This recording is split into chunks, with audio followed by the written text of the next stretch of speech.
Welcome back to the channel, you guys. Welcome back to Ironclad RC. Got the wet pedal on the block.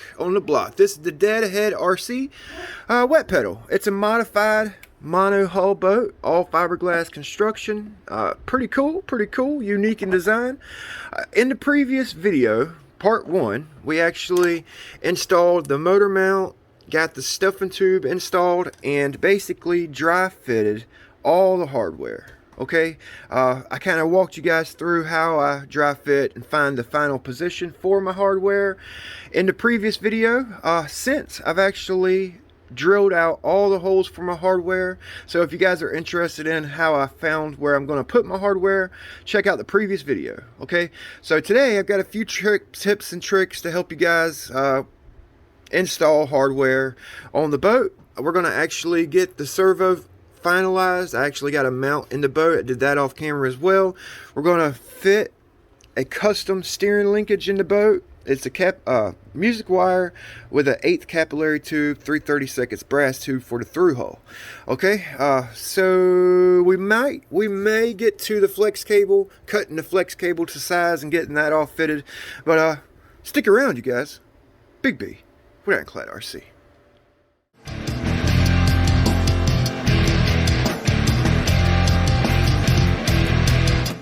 So let's get to it, you guys. Let's get to it. I basically made a very simple servo mount.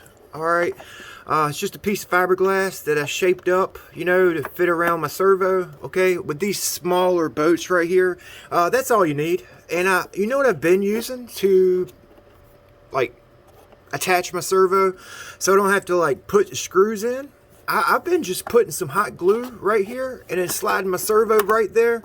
Boom. So we actually have 4 choices here. Okay, for our servo arm connection. Okay, I'm going to use the capillary tube. We're going to use the thick side in the boat and the wire side because it flexes to the rudder. Okay, so when the rudder turns, we'll have a little flex and give. All right, I'm going to use the easy connector that came with the rudder. Okay, that's going to be for this side.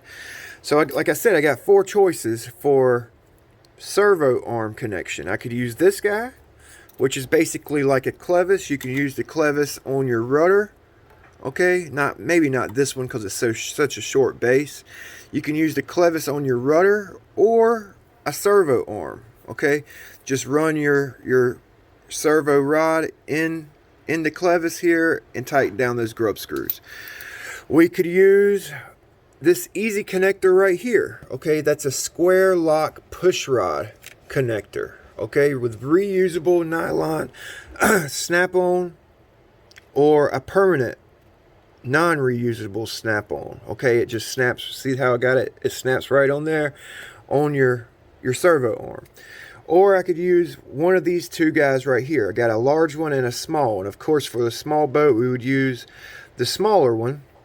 Okay, so it's basically 3 choices. I just got this big one out.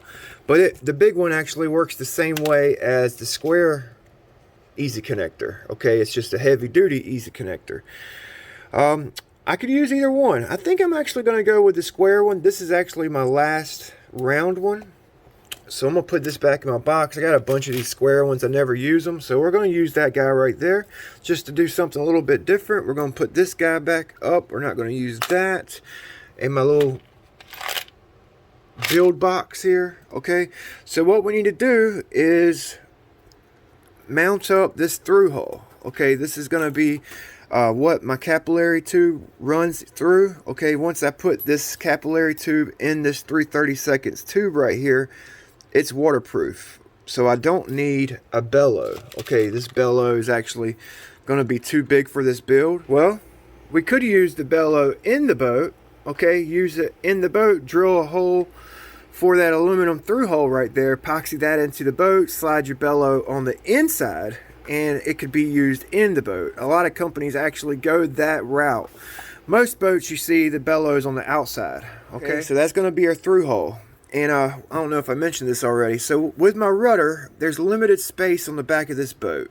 Okay, so I've actually got my rudder mounted with 1 screw. I'm going to use a single screw to mount my rudder, and this brass tube right here. I'm going to epoxy this in the boat. I'm going to leave it hanging out the stern, maybe you know, 1/8 of an inch or so, like that. That's just going to prevent the rudder from moving, you know, side to side. So one mounting screw, and our second screw hole is going to be the through hole for our steering linkage. Okay, all right guys, so I actually put a little bit of hot glue on my servo just to keep it in place while we're mounting up our through hole. Okay, I've got my easy connector where I want it. Okay, top hole on my arm. I shouldn't have to worry about it hitting the servo in a full swing. I'm going to go ahead and mount up my through hole. Okay, we're going to epoxy it from the inside like I said, and basically use it as a mounting position for my rudder to keep it in place. Okay, so I'm going to epoxy it from the inside. It's such a tight transom back here. Everything's tight. There's not enough room. Like if I were to put this arm, rudder arm on the other side, it would hit the trim tab. You know what I'm saying? That arm would hit the trim tab. So I've got to run my arm on this side, and this is the only way I could do it. I couldn't turn my bracket around because my rudder would hit the prop. Okay, so this is the only way I could think of to do it, maybe to give you guys an idea. So I'm going to epoxy then. I'm going to keep everything in place just like it is. Okay, I'm going to epoxy it from the inside. Alright, so I've mixed up my epoxy with a few fiberglass hairs in there to thicken it up so it don't drip when I epoxy my through hole in. Okay, hopefully you guys can see my through hole. I just epoxied it. Okay, you guys see that little red dot right there? That's where my screw is going to go through for my rudder. So I actually moved the epoxy over on both sides there for both of those screws. I gave enough room for a washer and a nut. Okay, you know, you got to take that stuff in consideration. So also, while I got you in the boat here, you guys see how I got my holes drilled for my turn fin, my trim tabs. Okay, when you're drilling out trim tabs and turn fins, okay, make sure that you're not drilling the hole for the mount too low. If you drill the hole for the screw too low, especially if you have a thick hull or a thick layup, you won't be able to get the nut on. You know what I'm saying? You see how I left room for my nut to go on? I've actually drilled holes for my screws too low and actually had to get my Dremel and Dremel out a little area for my nut to go on. So just keep that in mind when you're drilling holes out for your turn fins, trim tabs. Okay, and it's been like a freaking week since I've been able to work on this boat. All right, so the through hole's epoxied, it's cured out. So once I put that screw in the rudder right here, my through hole is basically going to keep the rudder in place. You know what I mean? I'm going to use Loctite Marine adhesive sealant on all my hardware. I'm going to take the turn fins, the trim tabs, everything off, put the sealant on, install my screws, and put nuts and washers on all my screws inside the boat. Especially put washers on your turn fin and rudder. Okay, the strut and trim tabs on a small boat like this, you really don't need washers, but definitely put washers on your turn fins and rudder, because if you hit something, that's more surface area in the boat to hold the hardware on the boat. Okay, use a flexible driver here. Okay, I got it at Harbor Freight, and I've actually grinded down my bit here, grounded the outside diameter down just a little bit to make it easier to get into some hard to reach tight places.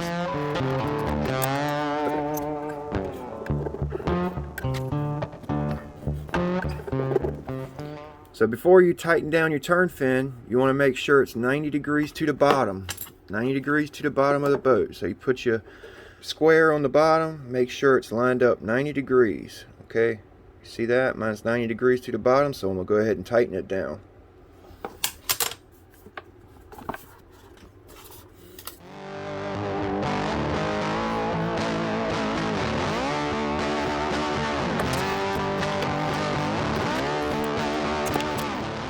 So before I take my trim tabs off, I want to make sure that I can mount them just a fraction of an inch higher than the bottom of the boat, or directly in line with the bottom of the boat. Okay, these have like a little elongated hole right here, so I can actually move them up and down. If yours does not have that hole, I actually need to file some off this one, off this trim tab. I'm gonna get my file and just kind of elongate the hole a little bit so I can have a little bit of adjustability. We want to be able to push it up, so we need to take some material off the bottom portion of that hole. I was going to use a file, but you can just use a drill bit. A little bit of sealant.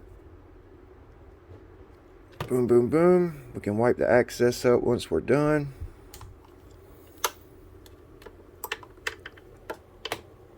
My nuts on my trim tab. I got a straight edge here. We're just going to make sure the trim tab is not lower than the bottom of the boat. I like to actually run mine just a tad, just a little bit higher. Just a little bit higher than the bottom of the boat. Not much. Not much. Like a fraction of an inch. Okay. But you definitely don't want them lower than the bottom of the boat. That's going to create unnecessary drag. Okay. So that's about where I'm going to run mine at. Alright. So we're going to go ahead and tighten it up right there. Going to kind of hold the trim tab so it don't move.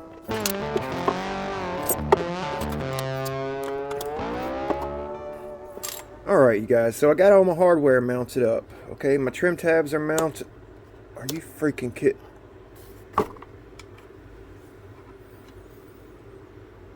Freaking kidding me, man.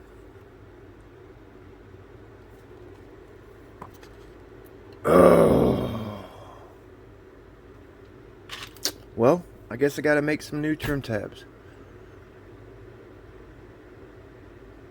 Oh man, I barely even pushed it up. Guess we're gonna make some new trim tabs.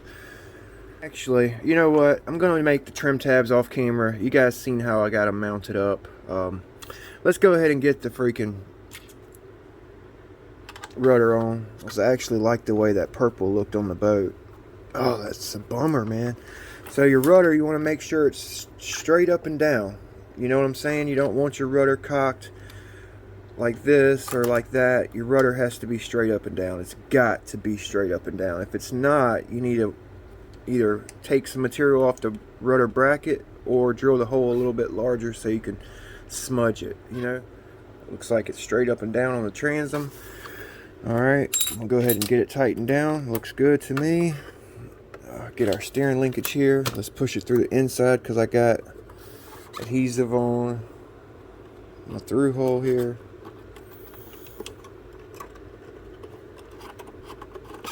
So I'm actually going to use this silicone grease for watches. I'm actually going to put some on my through hole.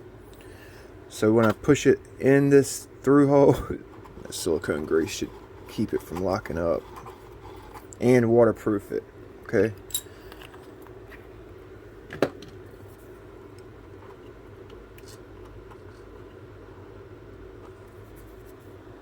Alright, so I'm going to go ahead and get my rudder blade on. Okay, get my pin in and the grub screw that locks it into place. Alright, got my grub screw here. Going to put some blue Loctite on it. This is one thing that actually comes loose quite often on a RC boat, is that little grub screw that holds the pin in for your rudder. Okay, so I'm going to go ahead and put my rudder in, put the pin in, and make sure the flat spot lines up with the grub screw. Got a little flat spot right there. Alright, so we're ready to do the servo rod. Okay, I left it long on both sides here. Okay, I've got my servo rod in the through hole. Alright, so what I'm thinking with this particular boat right here, okay, since this is a short gap to the easy connector right here, okay, I'm gonna push my capillary tube into the brass tube, maybe a 1/4 inch. Okay, that way when our rudder gets full throw, the solid capillary tube won't be sticking out the through hole. It'll just be the wire. Okay, that way we get a full bend on a full throw if we need it. Okay, all right, so we're gonna push it in That's flush. Then we're going to go another 1/4 inch or so. Let's tighten that down, and then we need to tighten this down. Now we may need to put a little L bend in this and switch this over to the other side, but let's go ahead and get it hooked up and see what we need to do. We might not need to put an L bend in it and switch our connector. It might be okay. We might have enough flex in the through hole up and down. Okay, so let's get this tightened down. Okay, make sure it's on 0 here. Make sure your steering trim's on 0. That's full throw, and that's probably 0 right there. Okay, make sure the rudder is in line with the keel of the boat, the keel. Okay, that looks pretty good right there. Alright, now we'll tighten this down and see if there's any strain being put on the servo in a full throw. We'll definitely need to Loctite this screw right here so it doesn't back out on us. Okay, so let's give it full throw. Okay, you guys see how my wire's bending? You see how my capillary tube's not coming out the boat? Okay, we just got wire coming through the hull, so we get a full throw, left and right. We'll have to trim this up. And let's listen to the servo. What I like to do is listen to the servo in a full throw. You'll hear if it's straining. Okay, see my through hole? It's actually bending just a little bit right there. Alright, so I think that's actually going to be okay. We probably don't need to put a little L bend in it. I was thinking we would, but I don't think we will. Now that I've got it working and moving, I don't think we're going to need to put an L bend in it. Boom! All done. We got the steering linkage finished up like you guys seen. Alright, the whole video I had my strut bracket mounted upside down. So I actually permanently permanently mounted it. I mounted it the correct way. It's been upside down the whole time. I made my trim tabs out of a piece of flat aluminum. I just bent it on my vise and tapped a 90 in it. Alright, it turned out pretty good. Looks good. Alright, nice and flat on the bottom. That's what matters. Alright, it's a little thick, but it shouldn't break. Alright, I'm using the Tactic radio from my old Mini Mono, the ESC from my old Mini Mono. It's a 20 amp. It's got a soft start, so the boat doesn't like take off and jump out the freaking water and flip over. You know, I figured the 20 with a soft start, gradually get it up to speed. It should haul ass. It should be a fast little boat running the X-Team 4500 2440. Okay, in the next video, we're actually going to cut the flex cable to size, cut the Teflon liner to size, make a stuffer tube retainer, battery mount, and probably give it its made and run in the next video. Okay, we got a lot done in this one. Just wanted to show you guys a couple little workarounds with like a tight transom. You know, things don't have to be exactly how it calls for. You know, you can work around, and as long as it works, you know. Be creative with your builds. So I'll see you next time. Big B with Ironclad RC.